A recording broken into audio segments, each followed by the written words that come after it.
Hello everyone, and welcome to another episode of the Daily Gwei Refuel, where I recap the latest news in the Ethereum ecosystem. I'm your host, Anthony Sassano, and today is the 11th of March 2021.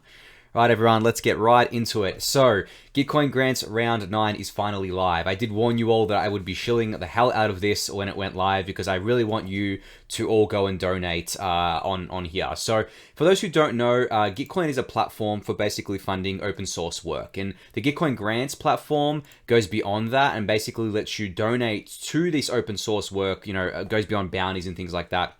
Let you donate to different grants on here, right? And the thing about the matching rounds and what makes them really special is that they're actually matched by ecosystem participants. So you can see here at the top, there's $500,000 in matching up for grabs between, different categories here. On the left, you can see infrastructure, community, dApps, NFTs, and East Asia here. So, Badger DAO gave a lot this round, which is really, really cool to see. They're a DeFi project that launched not even that long ago, maybe 2 or 3 months ago. The Ethereum Foundation, and then a bunch of other kind of ecosystem projects, and even like an centralized exchange like Kraken, which I thought was really, really cool to see as well. But anyway, beyond that, the way the matching works is called quadratic matching. So the more people who donate to your grant, or like if you have a grant up here, the more contributors you have, and depending on like the values that they contribute, so if they only contribute 1 DAI, 5 DAI, or 10 DAI, or whatever, it gets matched quadratically, and it can get matched up to a really high amount here. So if I was just to click into one random grant here, I can show you an example of this. So this is Nethermind, it's an ETH1 client. So if you were to contribute $1 to Nethermind right now, that would be matched by $43 from that matching pool. So it basically means that you have a 43x impact on your donation for this project. And this is why people really love this kind of like idea and really feel empowered whenever they can actually donate to these projects, because you don't have to go and like donate hundreds of dollars to each project that you really love. You just have to donate like $1, maybe $5, maybe $10, and that'll get matched. You can even see here that a $100 contribution will be matched by $239 here. So your dollar goes a long way during these matching rounds, and that's why people get so excited about it. And you can support basically anything you want. There's no obligation to support one thing over another. You can maybe just support infrastructure projects if you want to just do that. You can support community projects, which is what the Daily Gwei falls under, and like what ETHUB and Bankless and all that fall under. Then there's like dApps, which are pretty self-explanatory. NFTs, self-explanatory. And they have like a bonus round, kind of like each round, or a bonus category where they kind of like pick something that they feel is underrepresented in the community and kind of create a category for that. So this round's East Asia. I think last round was COVID relief, or maybe the round before that. And there's been different kind of categories there. So that's another cool feature. But basically, donating is really easy. You can do it from your MetaMask, your own Ethereum wallet. But what's even better about this is that you can do it via layer 2. So Gitcoin's integrated with this technology called ZK Sync, which is a ZK rollup living on layer 2, and it reduces transaction costs dramatically. So you can basically load up your ZK Sync wallet with some funds, which unfortunately does incur like a one-time kind of hefty transaction fee because you're doing it on Ethereum layer 1.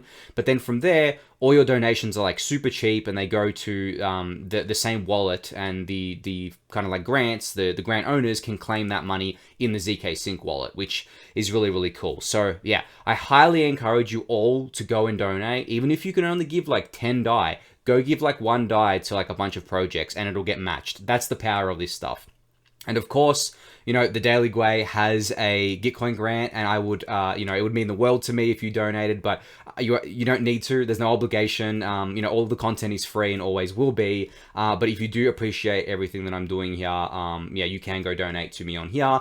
That's the only place really, unless you send like, I guess, money to sassel.eth. But doing it through Gitcoin, I think is better because you're using like a legit platform here, and you can get your donation matched as well. But that really is. I mean, I get questions all the time like how to support me. That's it, right? Just donate on Gitcoin. That's literally it, and that's enough.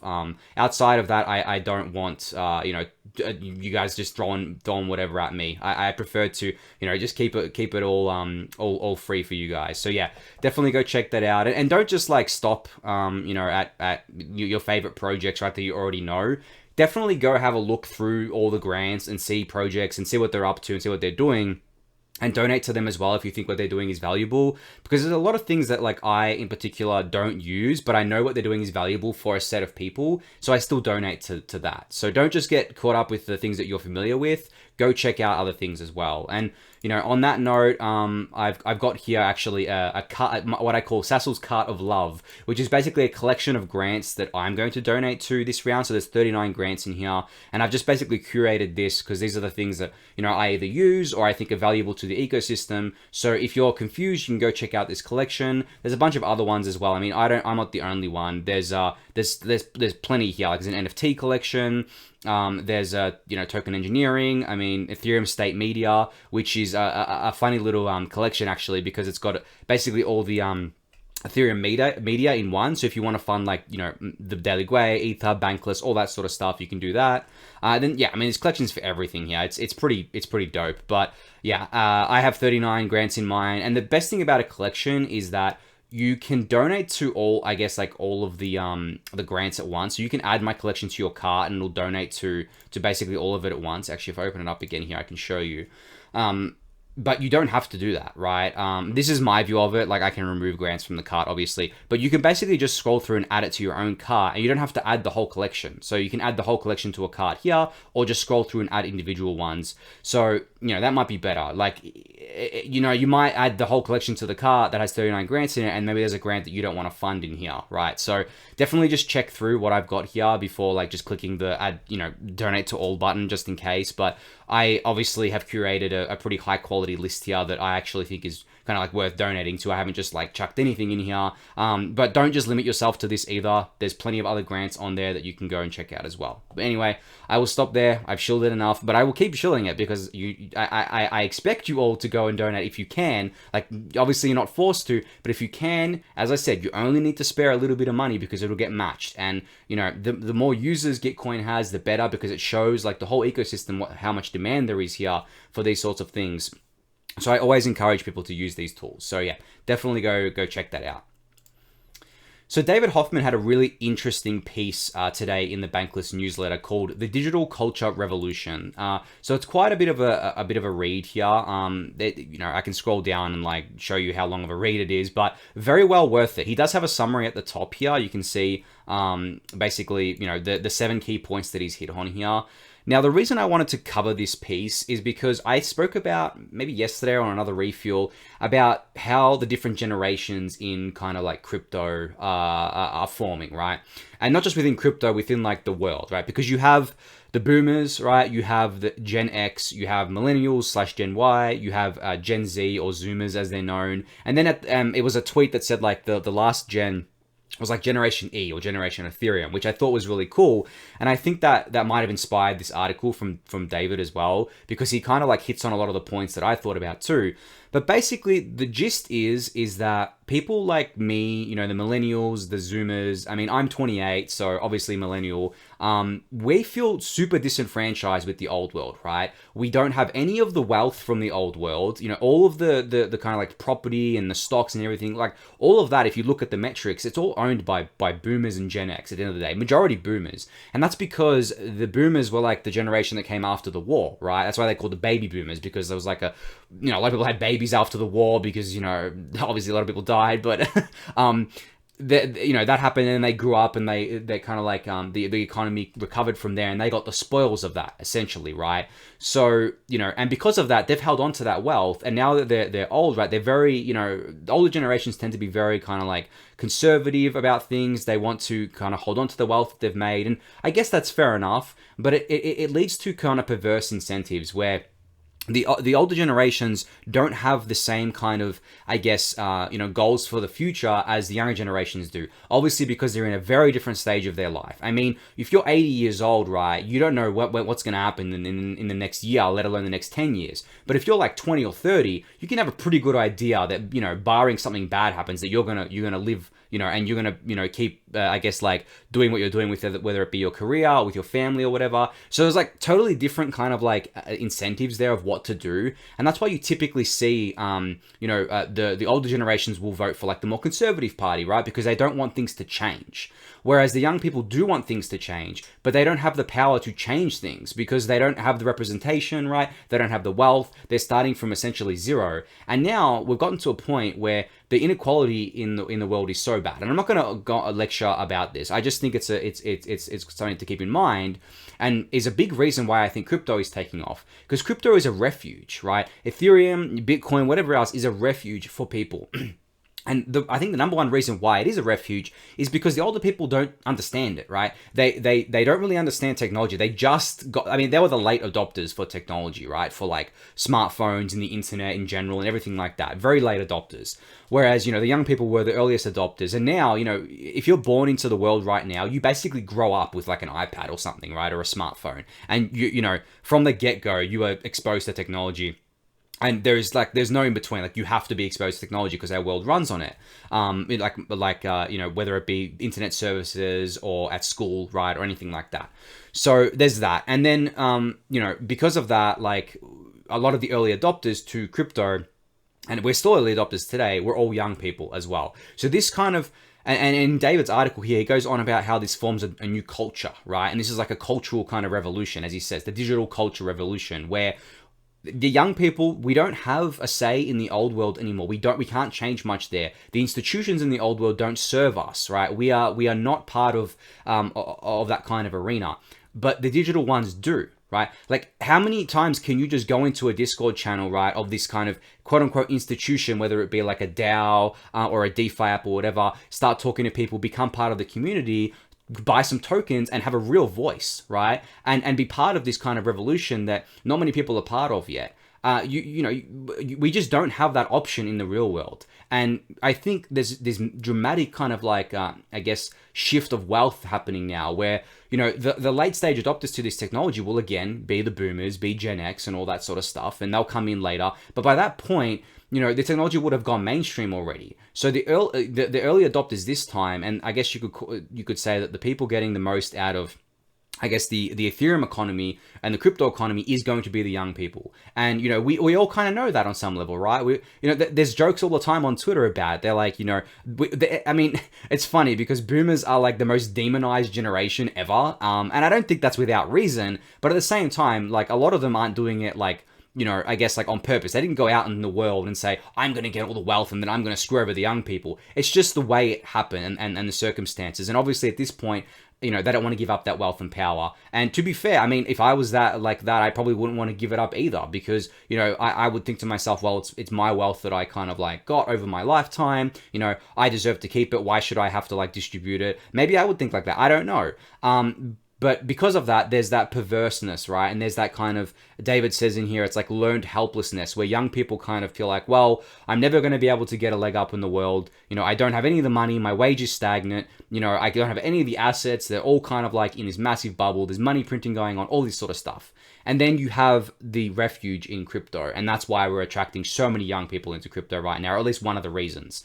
And then David, later in his post goes on to say that these new kind of social institutions being kind of constructed within crypto by these young people lead to basically new things like, NFTs taking off, right? And new ideas kind of taking off. And, NFTs, like, art and like fine art and things like that exist in the real world, right? And have existed for ages. But all of that, again, is owned by the older generation, right? Because they have all the wealth. But within crypto, and like, I'm going to talk about it a little bit later about a CryptoPunk that sold today for a lot, but basically, like, if you were an early adopter, you basically got like all these CryptoPunks for like basically nothing, and now you have all the wealth of CryptoPunks, right? Because the later people who came in now value that. So there's that to it, which is really, really important, I think. And then basically, David ends the post by saying, this is a cultural renaissance, and this is something I've spoken about as well on the Refuel, that there has been many different periods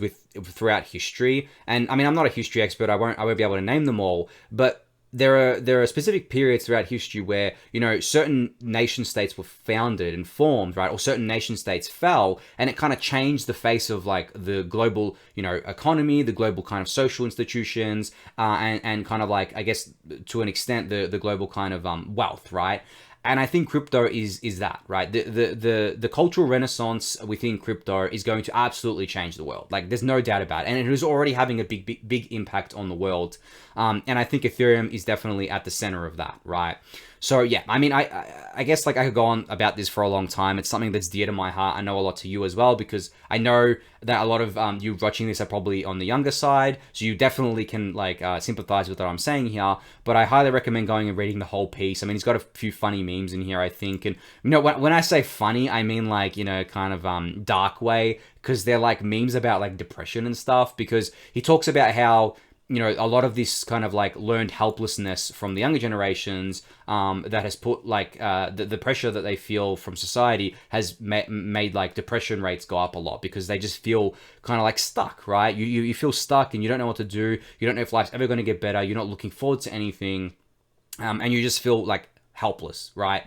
So yeah, I mean, there's a few memes in here, and then he goes into detail about what I was just talking about, gives some stats around the wealth being held by boomers. I mean, as you can see here, look at that. Boomers are in the dark blue, I guess here, and then Gen X in the pink, and then the silent generation, which is before the baby boomers, have. You'd think they would have more wealth because they're like even older, but they don't, because they were basically part of like when the World War I and World War II was happening, right? So the boomers were literally born at like the exact right time, and that's why they have kind of like all the wealth here. And look at millennials, like that's, I mean, this isn't even Gen Z. Like Gen Z is just now entering kind of like adulthood, so that's fair. But millennials have like hardly any wealth here, right? And you know, who knows what that's going to look like in 50 years? I mean, I actually think that in 50 years, because of crypto, we're going to see that like completely change, and a lot of the wealth is going to be there. And then, yeah, I mean, he goes through and gives a bunch of different stats there and talks about much more in detail about what I was just talking to you guys about. So definitely go give this piece a read. I mean, if you haven't subscribed to Bankless yet, I mean, like at this point, like, you should. Like, it is paid for the full version, but there is a free version as well. But I mean, like, you probably all know of Bankless by now, but if you haven't subscribed yet, I highly recommend it. You get like, I mean, this isn't like an advertisement for Bankless or anything, but you get like so much information from David and Ryan here, and they've been doing it for quite a while now. And you know, if you don't even want to read this article, you can actually watch and listen to it on YouTube. You know, how cool is that, right? You don't have to like read it. You can just like listen to it on a podcast or something like that while you're on a walk or something. So yeah, that's really cool as well. But yeah, really good article from David here today. He's a brilliant writer in general, so kudos to him for kind of putting this out there. And apparently, actually, I didn't notice this before, there's an NFT available for this image. I actually thought this image was really cool. And there's an NFT available and Rareable here if it wants to load up. I wonder how much it's going for. 0.2 ETH, and it's bidding right now. And there's a bid from Jordan Lyle from he's actually from Meme. You know, that the token Meme, or the like the NFT token thing. So that's pretty cool. But yeah, go give this piece a read. So Starkware is the just another layer 2 that has kind of entered the fast exit arena from layer 2. So I mean, I spoke about yesterday about how there's like going to be an optimism bridge that MakerDAO's put out there to go from layer 2 to layer 1 really quickly. Arbitrum has also done one that's using Connect's technology, and Starkware last night, just after I put out the other refuel, or just after I recorded it, announced these kind of trustless exits from L2, and they explain how they kind of do it here with something called conditional transfers, and you know how they kind of like enable these fast withdrawals. It's already running on Ethereum mainnet today. It powers Diversify and DYDX, which is really cool. So definitely go give this a read. I don't think it's that technical for me, but it does get a little bit technical. But if you want to kind of like learn how it works, definitely go read the full post here. But I mean, I spoke about this yesterday, and I think, I mean, fast withdrawals are cool and everything, and I think it's needed. And if it can be done with like low overhead and kind of like in a trustless way, then we should do it. But I think the more interesting stuff is like fast kind of like withdrawals from layer 2 to layer 2, right? Or layer 2 to like sidechain, layer 2 to like a centralized exchange. Because as I said yesterday, the end state is everyone's just going to live in layer 2 land, right? Going to layer 1 is just going to be too expensive. Like, I think the expectation should be set that layer 1 is probably always going to be expensive because there's just a finite amount of space there. Because Ethereum is trying to be decentralized and as secure as possible, layer 1 is not going to be infinitely scalable. What layer 1 will become is basically a security chain for layer 2 and also like a kind of chain for like whales, I guess, that don't care about the fees. And that's fine, I think, because users are still going to get the same experience at layer 2 with the same security and the same decentralization without the costs. And, I've talked about this a lot, but I'm going to keep talking about it because people are still sleeping on layer 2 and what's coming for Ethereum, especially in March, as I've said, optimism, of course, is the most hyped up thing here. And I was actually thinking about it today. How hype would it be if Uniswap v3 launched on layer 1 and on layer 2 with Optimism when Optimism went live? Like, that alone would immediately change the narrative from Ethereum can't scale to holy shit, Ethereum can scale, right? Like, immediately. I reckon it would be an overnight change because Uniswap is the most used DeFi app by far. Nothing even comes close to Uniswap in terms of brand awareness, users, volume. There are other things like Sushiswap and stuff, but they're still only doing a third of the volume and stuff, and their brand awareness is nowhere near Uniswap, from what I've seen, in terms of like the general crypto audience, not just within Ethereum. Excuse me.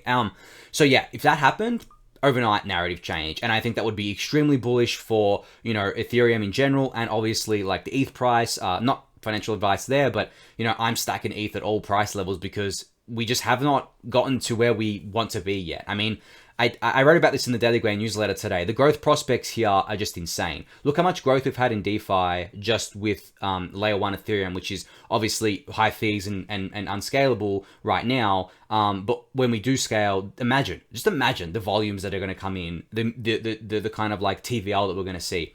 I can't even like imagine what it's going to be like. But yeah, I mean, I won't go on too much about that. But I think, these kind of like fast withdrawals are just one way that we're going to kind of like help that along as well during the transition from layer 1 to layer 2. So Joseph Delong put out an interesting tweet today, and Joseph Delong is the CTO at Sushiswap.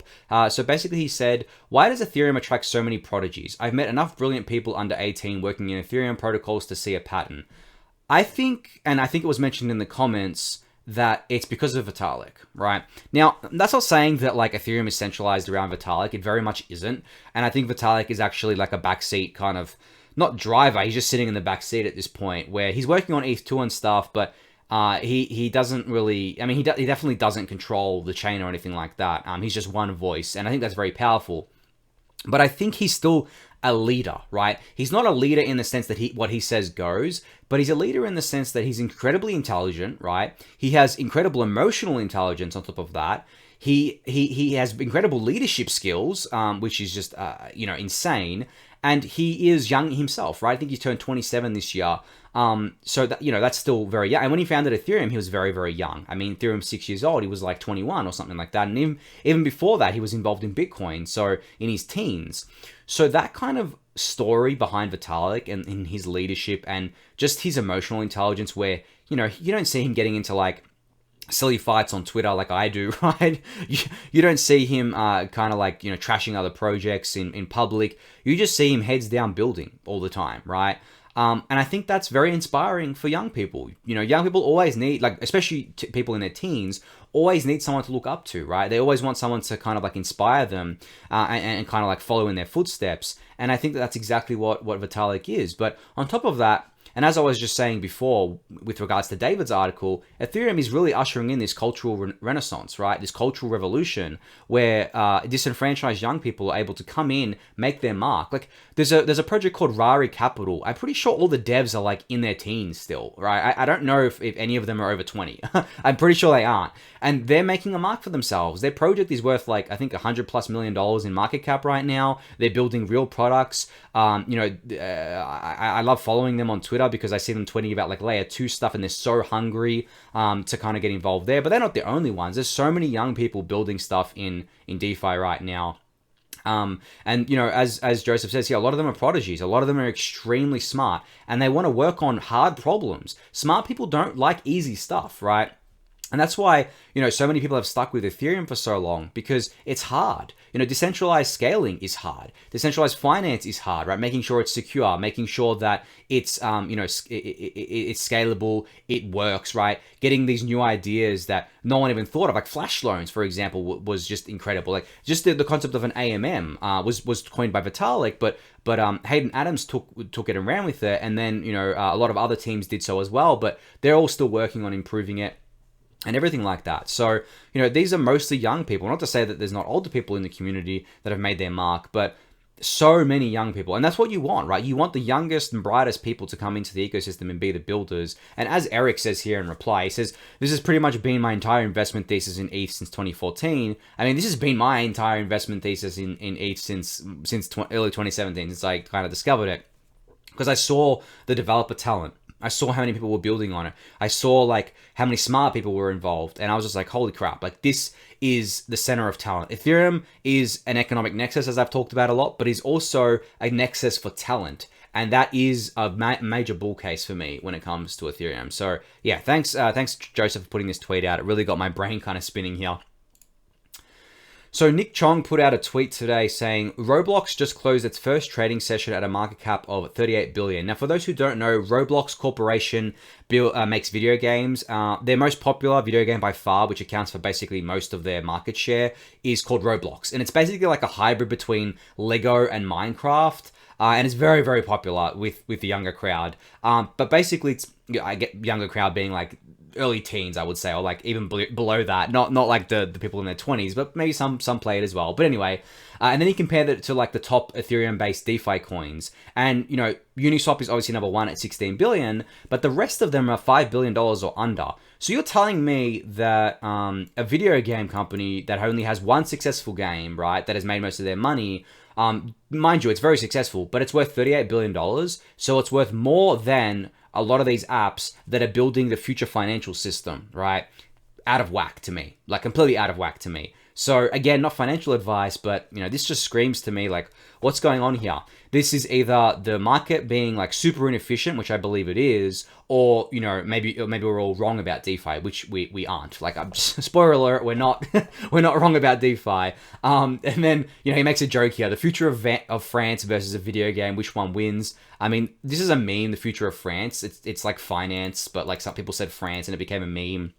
But, we all know what's going to win, right? We all know that DeFi is going to win. I mean, as I've said before, it's not like if DeFi, it's like when DeFi. Like, when is DeFi going to take over the whole system? And it's going to happen faster than we all think, I think. I've been blown away by how fast it's happened. Just, not even just DeFi, like the NFT space. I'm like, what the hell? Like, 3 months ago, no one really cared about NFTs. Now it's like, you've got major people outside of the crypto ecosystem coming into NFTs. So, pretty crazy stuff happening there. But, yeah, a great tweet here from Nick.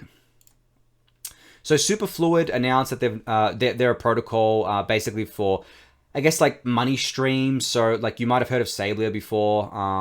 They do money streams as well. But kind of Superfluid is another project working on this, and they've deployed on both the Polygon and xdai networks. Now, I think this is because and why this is a priority for them, because you can't really do like money streams in an economical way on layer 1 these days, right? Because if you're streaming like $100 to someone and it costs them like $50 to claim that, then that's not very, very efficient, right? So it definitely makes sense for them to be on layer 2.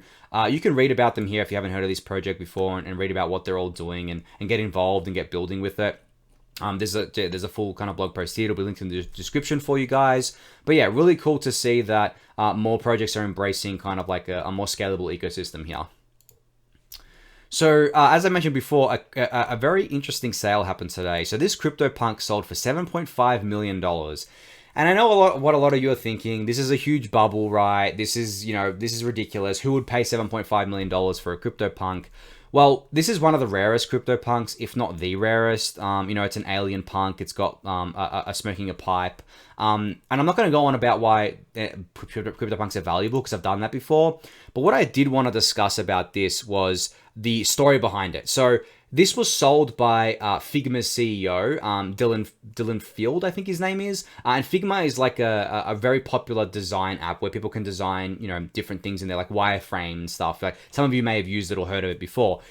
But anyway, he bought this with his address, and someone did some kind of like I guess like archaeology here. I don't know if it's a tweet down here, but basically what happened is he bought a bunch of punks in like, I think it was 2019 or like early 2019 for basically nothing. He loaded up on all these punks, and I think he has like 30 or 40 of them that he bought for maybe a few tens of thousands, like maybe 20 or 30K or something. And he's recently sold two, one of them for here, the $7.5 million. Yeah, so if I go to his address here, you can basically see that, if I go here to where he sold it from, you can basically see how much punks he still owns and kind of like which ones he sold. So he bought all these punks, and these are the ones he still owns. Like, he's still got a zombie, which is pretty rare as well. I don't know if there's any offers being put on that one, but basically you can see down here he's already sold two. So he sold this alien one for $7.4 million and an ape for $1.4 million. And as I said, he basically just invested in these back in like 2019 and kind of like bought them for a very low price. I think, yeah, you can see here, like, this is how much he's kind of spent. So very good kind of like return on investment here, right? And I wonder if anyone's kind of like offered him anything for kind of like zombie punk. No, they haven't really. But yeah, so very crazy kind of stuff going on right now. And I think, as I've said before, as I said just before, I'm not going to go through why CryptoPunks are valuable, but I think you can't discount at this stage that they're becoming like a staple, or have become a staple, where people are willing to pay so much money for them because they really want to get their hands on them. And there's not many out there. There's only 10,000 punks. In terms of alien punks, there's kind of like not that many. If I click through here, I think there's like 9 alien punks. Yeah, basically 9 alien punks, and pretty much like you have to basically find the seller as well. And you can see the most recent sales here. Like, this was ridiculous, 7.4 million, and then 1 million here, and then the rest of them were sold like 3 years ago. So pretty crazy stuff happening here. But yeah, cool to see this. I mean, this is just going to make headlines, bring more people into the space. I always like seeing this sort of stuff. But congratulations to Dylan here on the sale. That's an incredible investment. So Loopring put out this post today, basically describing how Loopring is unique in the Ethereum layer 2 kind of scaling space. And in the post, they give a summary of what they are. So Loopring is an app-specific ZK rollup protocol, a relayer, and an L2 non-custodial exchange, a smart wallet, but eventually it will just all be Loopring, where users can use, trade, grow, and store their assets. And then basically goes on to say what Loopring isn't. So Loopring is not a generalized ZK rollup that is seeking to support all types of different protocols, right? This is a purpose-built ZK rollup just for the Loopring system. So, you might have seen these other layer 2s like Optimism and Arbitrum and Starkware and stuff. They're more generalized, right? They're trying to offer their technology to anyone who wants it. Whereas Loopring isn't like that. So I think it's a very important distinction here that Loopring is trying to own the whole stack, basically, and just building the best product they can for themselves, rather than building something generalized. And I think that's fine. We already have plenty of generalized solutions at this stage, right? Probably too many at this stage. Because like, we've got like, I guess, just off the top of my head, Arbitrum and Optimism and Starkware and kind of like, I think Fuel Labs is working on some stuff, and the Matter Labs. Like, there's a lot of generalization going on. So Loopring probably thought to themselves, well, we don't need to be another one of these. We can just focus on our own product and our own technology, which they can. And it's still open source, and they can still share it with people. They can still kind of work on it with people. But I think this approach, it makes sense for them. So yeah, read the whole post if you've got some time. It'll be linked in the description for you. But that is it for today, everyone. Thank you again for listening and watching. Be sure to subscribe to the channel if you haven't yet. Give that video a thumbs up. Subscribe to the Daily Gwei newsletter. Join the Discord channel. And I forgot to say before, we hit over 3,000 subscribers, which is really, really cool. So let's keep that going. Maybe 10,000 soon, hopefully. So yeah, don't forget to share the video with people as well if you want, if you think they can get value out of it and they aren't subscribed yet. Would love for them to kind of watch it and get some value out of it. But yeah, thanks everyone, and I'll catch you all tomorrow.